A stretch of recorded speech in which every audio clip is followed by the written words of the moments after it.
8월 23일 수요일 온라인 큐티를 시작하겠습니다. 오늘 우리에게 주신 말씀은 로마서 마지막 말씀인 로마서 16장 17절에서 27절 말씀입니다.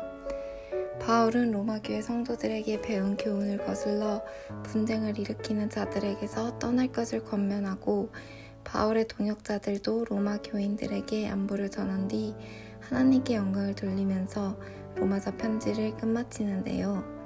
저는 오늘 특별하게 선한데 지혜롭고 악한데 미련하라 라고 권면하는 부분인 로마서 16장 17절에서 19절 말씀을 여러분들과 나누고자 합니다. 17절에서 19절 말씀입니다. 형제들아, 내가 너희를 권하노니 너희가 배운 교훈을 거슬러 분쟁을 일으키거나 거치게 하는 자들을 살피고 그들에게서 떠나라. 이 같은 자들은 우리 주 그리스도를 섬기지 아니하고 다만 자기들의 배만 섬기나니 교활한 말과 아첨하는 말로 순진한 자들의 마음을 미혹하느니라. 너희의 순종함이 모든 사람에게 들리는지라. 그러므로 내가 너희로 말미암아 기뻐하노니 너희가 선한데 지혜롭고 악한데 미련하기를 원하노라. 아멘. 바울은 로마 교회 성도에게 복음의 교훈을 거슬러 분쟁을 일으키는 자들을 주에서 살피고 그들에게서 떠나라고 경고합니다. 여기서 말하는 그들은 하나님을 섬기지 않고 자기들의 배만 섬기며 자신의 유익만 취하기 위해서 교묘한 말들로 순진한 신사들을 미혹시켜 교회를 분열시키는 자들이라고 18절에서 설명합니다. 하나님을 섬기지 않는 자, 자기들의 배만 섬기며 자신의 유익을 취하는 자, 과연 꼭 이단만을 얘기하는 걸까요? 위로를 가장한 함담, 사랑을 가장한 시기 질투, 모두 복음의 교훈인 진실된 사랑을 거슬러 편가르기와 분쟁을 일으키는 자들도 모두 여기에 포함되는 것이겠죠. 그런데 계속 사랑과 교회의 연합을 얘기했던 사도 바울이 이번 편지에서는 굉장히 단호하게 그들에게서 떠나라고 하는 것이 처음엔 조금 당황스럽게 느껴졌습니다. 하지만 이것은 사랑하지 말라고 하는 것이 아닌 단호한 분별력을 요구하고 있는 것임을 19절과 20절 말씀에서 알 수 있었습니다. 바울은 이런 미혹의 말에는 미련하고 선한 진리에 대해서는 지혜로우라고 하며 평강의 하나님께서 반드시 사탄을 발 아래에서 상하게 하실 것이라는 약속을 믿으라고 합니다. 사도 바울은 선한 것, 곧 하나님께 영광이 드러나는 일에 집중하고 하나님의 영광이 드러나지 못하게 복음의 방해가 될 만한 악한 일에 관해서는 섞이지도 말고 신경도 쓰지 말라고 우리들에게 신신당부해 주는 것 같습니다. 저 개인적으로는 오늘 말씀을 묵상하며 1:1 제자 양육을 했던 시간들이 떠올랐습니다. 처음에는 단순히 성경 지식을 더 쌓아야겠다는 생각으로 시작했지만 말씀을 제대로 알지 못한 채로 여기저기서 주워들은 성경적 지식으로 그동안 나의 배를 채우기 위하여 내가 원하는 모습에 나를 위한 하나님을 만들고 있었다는 것을 깨달을 수 있었습니다. 결국 저 또한 악한데 미련하지 못한 자였던 것이지요.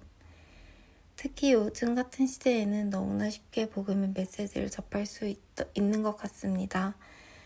유튜브만 들어가도 정말 많은 복음에 대한 설교와 기독교적 가르침이 있지만 그러다 보니 자연스럽게 누가 나에게 떠먹여주는 복음에만 의존적으로 변해가고 있는 것 같습니다. 복음은 듣는 것으로부터 시작된다곤 하지만 결국 내가 복음을 취해야 듣는 것도 그게 선인지 악인지 구별할 수 있는 것 같습니다. 그렇기 때문에 가장 좋은 교사이신 하나님께서 주신 말씀을 통해 누군가의 복음이 아닌 나의 복음을 품어야 할 때입니다. 그래야 나 또한 진짜 복음이신 예수 그리스도를 통해 하나님 나라를 이루어가는 거룩한 통로로 쓰임받을 수 있기 때문입니다. 우리는 각각 다른 모습이기에 다른 생각과 신념을 가지고 있잖아요. 하지만 각자의 주장만 내세운다면 갈등만 일으키게 되는데 다들 이런 경험은 있으시지 않으신가요? 신념의 차이 때문에 복음 전하는 것이 막히고 교회 안에서 서로 걸려 넘어지게 된다면 그것은 선한 일에 어리석음을 범하는 것일 것입니다. 그렇기에 우리는 오직 예수 그리스도의 복음으로 하나가 되었을 때 비로소 화평과 선을 이룰 수 있습니다. 이 세상의 선한 분은 하나님 한 분이시며 하나님의 말씀만이 선한 것이기에 내 배를 더 불릴 것들, 나의 의로움을 더 드러낼 것들을 쫓아서 사는 것이 아니라 어떻게 하면 하나님께 더 영광을 돌릴 수 있을까? 어떻게 하면 하나님이 더 기뻐하실까 고민하는데 더욱 열심을 더하는 유성와의 모두가 되길 소망합니다. 기도하시겠습니다. 사랑의 하나님 아버지, 사도 바울을 통해 진짜 복음이 무엇인지 그리고 그 복음을 가지고 어떻게 살아가야 하는지에 대해서 로마서를 통해 저에게 알려주셔서 감사합니다. 하나님의 자녀로서 이 세상에서 살아가는 것이 참 어려운 길처럼 느껴져 낙담될 때도 많습니다. 담대히 믿음의 여정을 걸어가고자 하는 우리를 사탄은 교활한 말과 아첨하는 말들로 미혹시키려고 하고 넘어뜨리려고 하지만 그럴 때일수록 우리는 더욱 말씀 앞에 나와 지혜와 순종할 수 있는 믿음을 구하게 해주세요. 주님, 우리 뉴송와이 모두가 누군가의 복음이 아닌 성경이 말하는 복음, 내가 만난 복음을 찾아 내 안에 계신 성령님을 붙잡고 살아가길 기도합니다. 그래서 선한 데는 지혜롭고 악한 데는 미련한 삶을 살아가며 오직 주님만 높여드리고 영광 돌리는 삶을 살아가는 우리 뉴송와이 한 사람 한 사람 되게 해주세요. 오늘 주어진 하루도 하나님의 뜻을 따라 각자에게 맡기신 역할과 사명을 잘 감당해낼 수 있도록 지켜주시고 인도해주세요. 이 모든 말씀 살아계신 예수 그리스도 이름으로 기도드립니다. 아멘.